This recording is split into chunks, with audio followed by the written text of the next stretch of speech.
मेघा काले मेघा पानी तो बरसाओ, पानी तो बरसाओ। बिजली की तलवार नहीं बूंदों के बाण चलाओ, बूंदों के बाण चलाओ। घनन घन घनन घनन घन घनन घनन घन घन। मौसम विभाग ने इस बार औसत वर्षा से कम वर्षा होने के संकेत दिए हैं और अभी से ही अकाल की स्थिति का अनुमान लोगों को होने लगा है। और मुख्य रूप से जो खाद्य सामग्री है जैसे दाल, चावल, शक्कर और इस तरह की जो खाद्य सामग्री है इनके भाव में भी वृद्धि होने की संभावना है। हर बारिश में किसानों को अच्छे मौसम का इंतजार रहता है और किसानों को उम्मीद रहती है कि इस बार बारिश अच्छी होगी तो उनकी आर्थिक स्थिति भी मजबूत होगी। लेकिन जिस प्रकार इस बार मौसम विभाग ने औसत वर्षा से कम वर्षा होने के संकेत दिए हैं, इसको लेकर के अभी से ही किसानों के चेहरों पर चिंता की लकीरें देखी जा सकती है। और खास तौर से जिस प्रकार सब्जियों के भाव काफ़ी तेजी से बढ़ते हैं, जो प्याज है वह 50 से 100 रुपये किलो तक चला जाता है, उसके साथ ही जो अन्य सब्जियां वह भी काफ़ी महंगी होने लगती है। तो निश्चित रूप से लोगों के लिए एक तरह से एक बड़ी आर्थिक मार होगी जिसको जेल पाना काफ़ी मुश्किल होगा। फर्स्ट इंडिया न्यूज़ के लिए जोधपुर से समीर खान के साथ शिव प्रकाश पुरोहित। और इस आज के मुद्दे से जुड़ा हमारा सवाल है कि अकाल की चेतावनी के बाद क्या सरकार को अभी से अलर्ट हो जाना चाहिए। firstindianews.com हमारी वेबसाइट है, इस पर अपनी राय आप बता सकते हैं। साथ ही साथ फेसबुक और ट्विटर पर भी आप बता सकते हैं कि इस सवाल पर आप क्या सोचते हैं। सैनी साहब, प्रशासनिक इंतजामात की बात थी कि प्रशासनिक स्तर पर पहले ब्यूरोक्रेसी एक प्लान दे, उस पर सरकार इंप्लीमेंट करे, लेकिन होता उल्टा है कि सरकार को बुलाकर पूछना पड़ता है कि आपके पास क्या प्लान है, फिर उसमें वक्त मांगा जाता है, वक्त के मुताबिक वो तैयार किया जाता है और उसके नतीजे हमारे सामने होता है कि जब स्थितियां सामने होती है तब तक हम लोग प्लानिंग में ही उलझ कर रह जाते हैं। देखिए, वसुंधरा जी इस बात के लिए विख्यात है कि वो अपना एक विज़न बना के चलती हैं। ऐसा उन्होंने घोषणा की, ऐसा वो कहती रही हैं, ऐसा उनके घोषणा पत्र में भी है। ऐसी स्थिति में जबकि राजस्थान के अंदर महंगाई एक बहुत बड़ी मुसीबत रही है, विधानसभा के चुनाव में वो चर्चा का विषय रही है और विधानसभा के चुनाव को पलटने में सबसे बड़ा कारण हम लोगों का मानना है, मीडिया का मानना है कि महंगाई एक बहुत बड़ा कारण था। लोकसभा के चुनाव में वही सब कुछ बरकरार रहा और अब तक अगर आपके पास में कोई उसका रास्ता नहीं है, कोई उसका कोई हल नहीं है, तो ये अपने आप में बड़े आश्चर्य की बात है। और इसके लिए मुझे समझ में नहीं आता कि भारतीय जनता पार्टी की सरकार कैसे नौकरशाहों पर निर्भर रह रही है। उनके पास में अपना कैडर है, अपने लोग हैं, वो मॉनिटरिंग कर सकते हैं, सारा एक रोड मैप बना करके उसको इम्प्लीमेंट करवाने के लिए देखा जा सकता है। कांग्रेस जिस बात के लिए तरसती रही है कि उनके पास में कोई मॉनिटरिंग एजेंसी नहीं थी और उसका नतीजा इनके सारे ब्रह्मास्त्र फेल हो गए, जो फ्लैगशिप योजनाएं थी जो इतनी बेहतर थी जिनका कोई असर देखने को नहीं मिला। तो ये कम से कम जो अभी सरकार है इसको तो तत्काल अपने लोगों को लगाना चाहिए और कैसे कैसे काम होगा, कैसे डिस्ट्रीब्यूशन होगा, कैसे लोगों तक पहुंचा जाएगा, इसके लिए कार्यकर्ताओं को सक्रिय करना चाहिए। मुझे समझ में नहीं आता कि नौकरशाहों पर इतना निर्भर क्यों हो रहे हैं। मीटिंग कर रहे हैं नौकरशाहों के साथ में, मीटिंग करनी चाहिए पार्टी दफ्तर में अपने कार्यकर्ताओं के साथ में कि हमें 33 जिलों में किस तरीके से डिस्ट्रीब्यूशन देखना है, किस तरीके से किसानों की समस्या का हल करना है, चारे की समस्या का हल करना है और सरकार से क्या कुछ किया जा सकता है, क्या कुछ लिया जा सकता है, इस पर विचार करने की जरूरत है। जी बिल्कुल। एक मसला है पेयजल का। जालोर की मैं रिपोर्ट देख रहा हूँ, 4 दिन में एक बार पीने के लिए पानी मिलता है, नागौर में 7 दिन में एक बार मिलता है और जैसलमेर के भी ये हालात हैं। अजमेर में कई बार प्रदर्शन होता है, राजधानी में भी कई जगह सप्लाई को लेकर गड़बड़ियों की बात आती है। लेकिन कुल मिलाकर बात जो है सप्लाई की मॉनिटरिंग की है कि किस तरह से काम किया जाए। पूरे साल का प्रोजेक्ट बनना चाहिए, नहीं बन पाता। इसको लेकर क्या कहेंगे शंकर जी, क्योंकि स्थितियाँ गर्मी के बाद इस पर भी बात आती है। देखिए, अभी ये गर्मी प्रारंभ हुई है, पहली बात।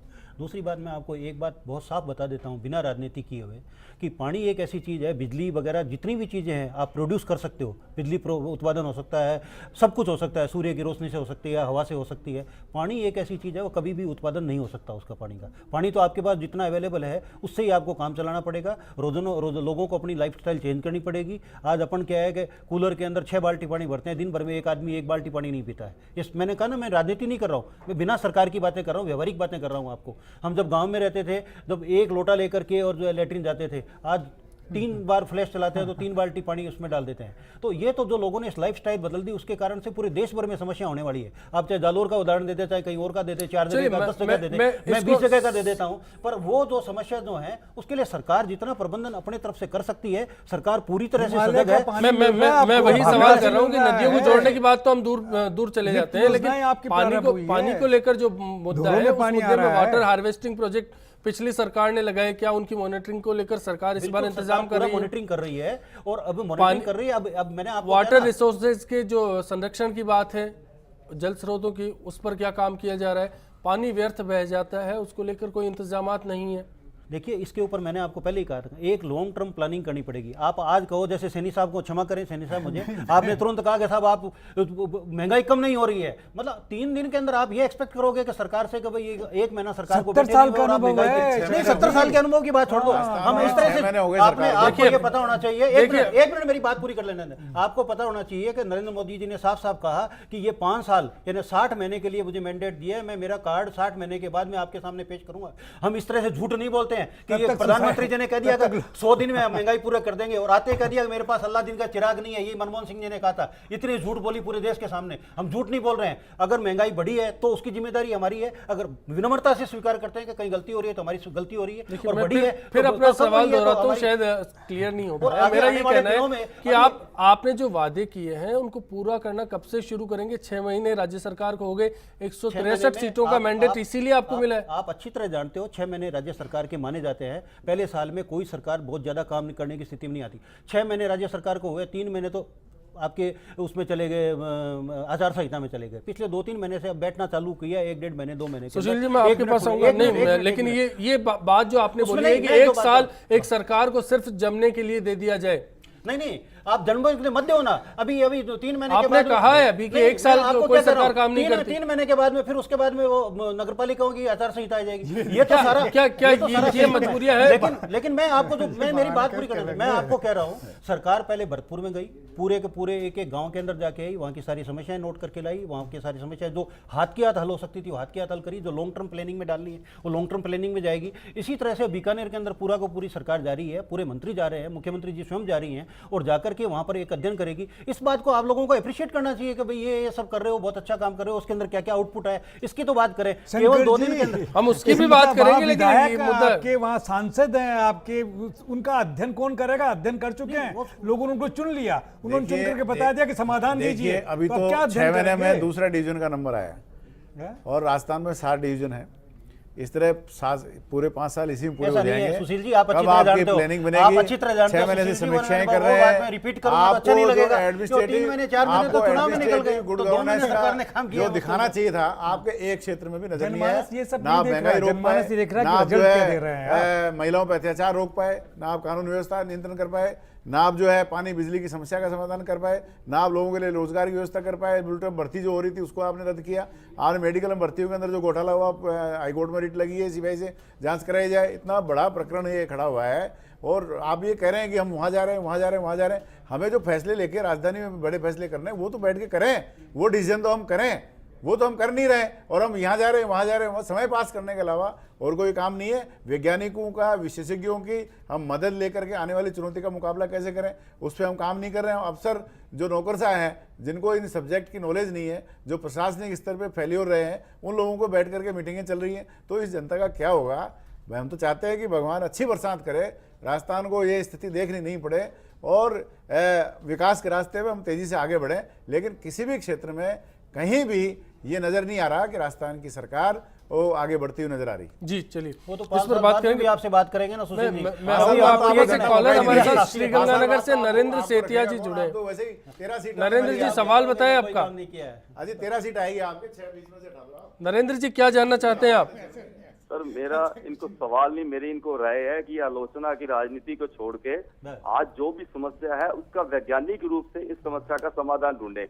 जी बिल्कुल। काफी आज सबसे बड़ी समस्या है कि देश में मटेरियल की जो वेस्टेज है वो इतनी ज्यादा हो रही है, चाहे वो अनाज है, चाहे पेट्रोल है, चाहे टाइम है, चाहे किसी चीज की इतनी ज्यादा वेस्टेज हो रही है जिसकी वजह से देश पीछे हट रहा है। और ये सब जो नेता है ये सब अपना टाइम खराब करते हैं, आलोचना की राजनीति करते हैं, देश के विकास में इनका कोई योगदान नहीं है। और ये जो यदि आप इंजीनियरिंग और जो एमबीए जो स्टूडेंट है या उनकी आप मदद लें तो ये सारी समस्याओं का हल हो सकता है, पानी का भी हो सकता है और भी जो समस्या सबका हल हो सकता है। जी शुक्रिया नरेंद्र जी, बिल्कुल काफी अहम सुझाव है आपका कि किस तरह से गवर्नमेंट इम्प्लीमेंट कर सकती है इन सुझावों पर, इस पर बात की जाएगी। वक्त एक ब्रेक का, कुछ ही पल हम लौटते हैं, आप बने रहिए।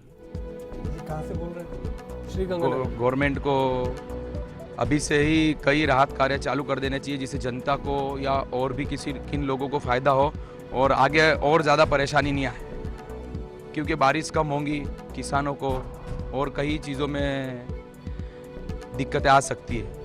बहुत परेशानी होगी, पशुओं के लिए घास की कमी रहेगी, पानी की कमी रहेगी, चारा पानी नहीं मिलेगा, दाने नहीं मिलेंगे, बहुत कुछ परेशानी का सामना करना पड़ेगा।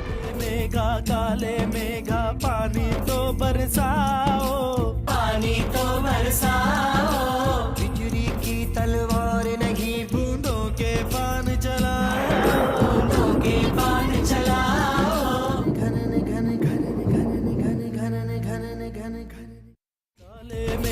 काले मेघा पानी तो बरसाओ, पानी तो बरसाओ, बिजली की तलवार नहीं बूंदों के बाण चलाओ, बूंदों के बाण चलाओ, घन घन घन घन घन घन घन घन घन। 2 महीने से ऐसे चल रहा है, ना तो महंगाई बढ़ रही है और ना उसमें कमी कुछ आई है 2 वर्ष से, ना इसमें कुछ खासा फर्क नज़र आ रहा है। महंगाई ना तो कम हुई है ना ज़्यादा हुई है वही की वही स्थिर है। सिर्फ गैस सिलेंडरों के दामों में थोड़ी बहुत कमी नज़र आई है। अकाल की चेतावनी के बाद क्या सरकार को अभी से अलर्ट हो जाना चाहिए, ये सवाल था आज हमारा, इस पर आपकी राय मिली। 84% दर्शक मानते हैं कि हाँ, अब ये वक्त है कि जब सरकार को अलर्ट होकर काम करना चाहिए। सरकार को अलर्ट किस तरह से होकर काम करना चाहिए, लगातार इस पर बात हो रही है। इंद्रदेव से तो गुहार लगा रहे हैं, लेकिन हम क्या कर सकते हैं अकाल के हालात से निपटने के लिए, महंगाई पर काबू पाने के लिए, पानी के संकट से निपटने के लिए, बिजली की समस्या के समाधान के लिए। इस पर बात है। एक कॉलर हमसे जुड़े थे ब्रेक से पहले, नरेंद्र सेतिया श्रीगंगानगर से। उनके जो सुझाव थे उन पर क्या कहना चाहेंगे शंकर जी? क्या नहीं लगता कि सरकार को अमल इसी तरह से करना चाहिए? जो भी उन्होंने कहा है वो सारी बातें सरकार के भी ध्यान में है, कल प्रधानमंत्री जी के भाषण में भी आया। पर जैसे सैनी साहब कह रहे हैं या सुशील जी कह रहे हैं कि भाई कल तो बैठे और आज तुरंत महंगाई कम होनी चाहिए, तो वो कोई नहीं होने वाली है। वो जो उनका भी सुझाव था वो उन्होंने कहा वैज्ञानिक जो जिन्होंने शोध कर रखा है, ये कर रखा है और उनको काम लेना चाहिए, ये करना चाहिए, तो वो सारी चीज़ें लेंगे।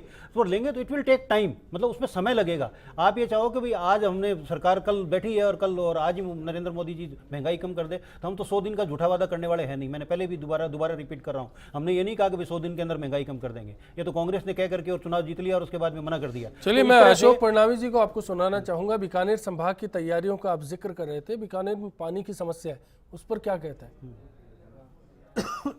बीकानेर संभाग में पानी की सबसे ज्यादा समस्या है।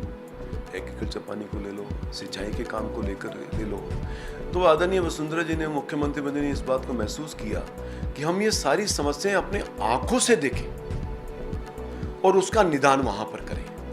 इसलिए पूरा मंत्रिमंडल और आदरणीय मुख्यमंत्री महोदय और पूरी सरकार वहां पर जारी है। वहां की जितनी भी समस्याएं हैं सिंचाई को लेकर के और दूसरी जो समस्याएं हैं उनको अपनी आंखों से देख सकें, ताकि उनको सही स्थिति की जानकारी मिल सके। जिस तरह से अशोक परनामी जी बता रहे हैं, क्या प्रैक्टिकली हर जगह समस्या का समाधान करने से पहले सरकार को जाना चाहिए? देखिए कितनी आश्चर्यजनक बात है ये। देवी सिंह भाटी आंदोलन करते रहे इस बात के लिए, पानी की समस्या के बारे में, सिंचाई की समस्या के बारे में खूब ठीक से जानते हैं, और ये कहते हैं कि सरकार को लेके जाएंगे तब पता लगेगा। देवी सिंह भाटी को बुलाइए, अर्जुन मेघवाल को बुलाइए, यहाँ पर बिठाइए, जितने राजेंद्र राठौड़ को बुलाइए, राजेंद्र राठौड़ को बुलाइए, पता लग जाएगा। क्या सरकार को इसलिए लेके जा रहे हैं क्या? ये अलग बात है कि बीकानेर में वहां जाकर के सरकार अपनी उपस्थिति को लोगों को महसूस करवाए और जितने काम कर सकते हैं करें, लेकिन इस काम के लिए अगर सरकार जा रही है तो परनामी साहब की आश्चर्य हो रहा है मुझे उनकी समझ के ऊपर। ये नहीं कहा है, परनामी जी ने ये कहा है कि वहाँ की खुद आंखें से देखें। मैं कह रहा हूँ देवी सिंह भाटी को खूब ठीक से जानते हैं, किसी को जाने की जरूरत नहीं है। 1 मिनट में बता देंगे कि वहाँ किस तरीके से पानी की कमी है, कैसे निदान हो सकता है, कौन उसके लिए जिम्मेवार है, उसके लिए जाने की जरूरत नहीं है। लेकिन और बातों के लिए आप अगर वहाँ जाके, मैंने यही कहा ना, वो अपने जो इन्होंने कहा है हमारे परनामी जी ने, सुशील जी मैं आपसे जानना चाहूंगा इस पर आप क्या कहना चाहेंगे, आपका क्या कमेंट होगा? देखिए, जो बात परनामी जी ने कही है, जो सैनी साहब ने कही है, वास्तविक स्थिति ये है कि सिर्फ हम एक समाज बनाने की स्थिति के लिए वहाँ जा रहे हैं। सारी समस्याएं पता है, बैठ के फैसले लेने की ज़रूरत है। अभी तक जो भरतपुर और धौलपुर ये गए थे वही समस्याएं पेंडिंग चल रही है। खाना पूर्ति इन्होंने वहाँ जाके की और खाना पूर्ति जाके वहाँ करेंगे। समय 10 दिन का प्रशासन का जो प्रशासनिक गुड गवर्नेंस देने की जो बात राजधानी बैठे कर सकते हैं, वो समय और जाया होगा। इसके अलावा कुछ नहीं होगा, सिर्फ एक दिखावा लोगों को बेवकूफ़ बनाने का एक तरीका है। चलिए, मैं फाइनल कमेंट के लिए मैं कड़वा साहब आपसे शुरू करूंगा। 24 फसलें ऐसी है मिनिमम सेलिंग प्राइस पर उनको अभी खरीदा बेचा जाता है। मैं आपसे ये जानना चाहूँगा कि क्या सिर्फ उस पर कंट्रोलिंग कर लिया जाए तो महंगाई, खाद्य महंगाई पर काबू पाया जा सकता है, या फिर इसकी खरीद फरोख्त को लेकर कोई नया फॉर्मूला हो सकता है? उत्पादन को लेकर जो सुझाव आपने अब तक दिए उसमें क्या पानी का रोल होगा या नहीं? जहाँ तक मिनिमम सपोर्ट प्राइस और जो समर्थन मूल्य की बात है, वो एक प्रकार मार्केट के अंदर जो काश्तकारों से जो जिन्स खरीदे जाते हैं उनकी कॉस्ट अश्योर करने के लिए जो मिनिमम उसकी कॉस्ट होती है उसके लिए खरीदा जाता है।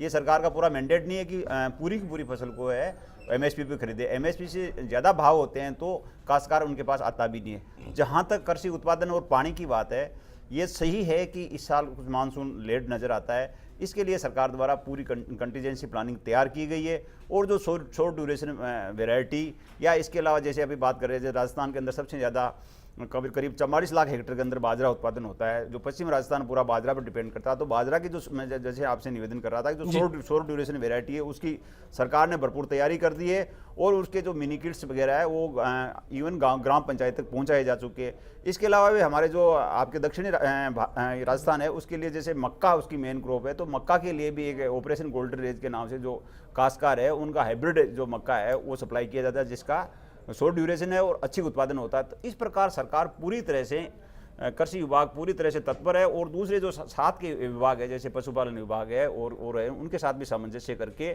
ज़्यादा से ज़्यादा जो काश्तकार है उनको लाभान्वित करने के साथ और उनको टेक्नोलॉजी देने की बात कर रहे हैं। आज अपने पास में इस प्रकार की टेक्नोलॉजी हो गई, जैसे किसान SMS या एक फार्मर पोर्टल नाम की इस प्रकार का एक डिवाइसेज उपलब्ध है, जिससे काश्तकारों के घर बैठे उनके मोबाइल पर फ्री मैसेज उनको टाइम टू टाइम दिया जा सकता है। और जो भी कंटीजेंसी के अंदर किस प्रकार क्या कार्य करना एक बड़ी चाहिए ब्रॉड उसकी जानकारी भी दी जा रही एस्पेक्ट में हम इस तैयारियों को देख सकते हैं। सुशील जी, मैं आपके पास आऊँगा। सुझाव क्या हो सकता है सरकार के लिए, क्योंकि आप देख चुके हैं कि 5 साल काम करने के बावजूद भी कुछ कमियों के दम पर सरकार सत्ता से बेदखल हो सकती है। ऐसे में बीजेपी के लिए क्या सुझाव हो सकते हैं आपके?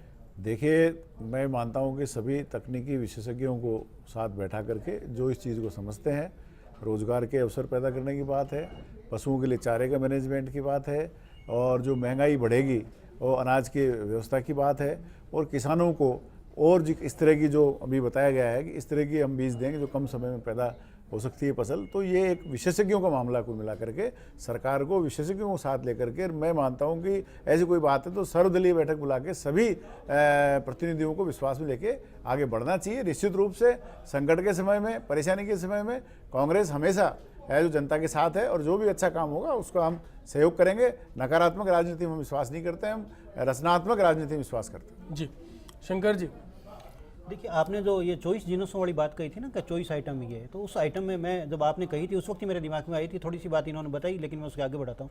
जो चॉइस आइटम्स के इन्होंने जो प्राइस तय कर रखे हैं वो उस प्राइस से तो ये तो मतलब मिनिमम प्राइस उन्होंने केवल वो समर्थन मूल्य तय कर रखा है किसानों की लागत एश्योर करने के लिए। वो उन आइटम्स का अगर मार्केट में जाएंगे तो उनकी कीमत उनसे कम है। मार्केट में अगर कोई आम आदमी बाजार से खरीदने जाएगा तो इसलिए वो बात अपने यहाँ इस महंगाई वाली बात में अप्लाई नहीं होती है। जहाँ तक बात है सरकार की तैयारियों की बात है, निश्चित रूप से पूरी की पूरी सरकार तैयारी करेगी, चाहे वो अकाल हो, चाहे पानी की व्यवस्था हो, चाहे महंगाई की हो। लेकिन जो समय उस प्रोसेस में लगने वाला है वो लगेगा तो लगेगा, लेकिन निश्चित रूप से सरकार संवेदनशील है और सरकार जनता की दुख दर्द को पूरी तरह से समझती है। और उसी के लिए ही सरकार पहले भरतपुर में गई थी, अब बीकानेर में जा रही है। वहाँ की हर एक डिवीज़न की, हर एक जगह की अपनी अपनी अलग अलग समस्याएं होती है, उसके अंदर पानी, बिजली और ये सारी बातें भी आएगी और दूसरी बातें भी आएगी। सैनी साहब, आप काफ़ी कुछ सुझाव दे चुके हैं, लेकिन अब क्या लास्ट में बता देता हूँ कि सब कुछ कीजिए लेकिन अपने कार्यकर्ता को मॉनिटरिंग के लिए रखिए, वही आपको सही सूचना दे सकता है और उसको ही सर्वोपरि मानिए। नौकरशाहों के हाथों में अगर आप खेले तो आपके साथ में वही आपका वही हश्र हो सकता है जो मेरे को कांग्रेस का देखने को मिला है।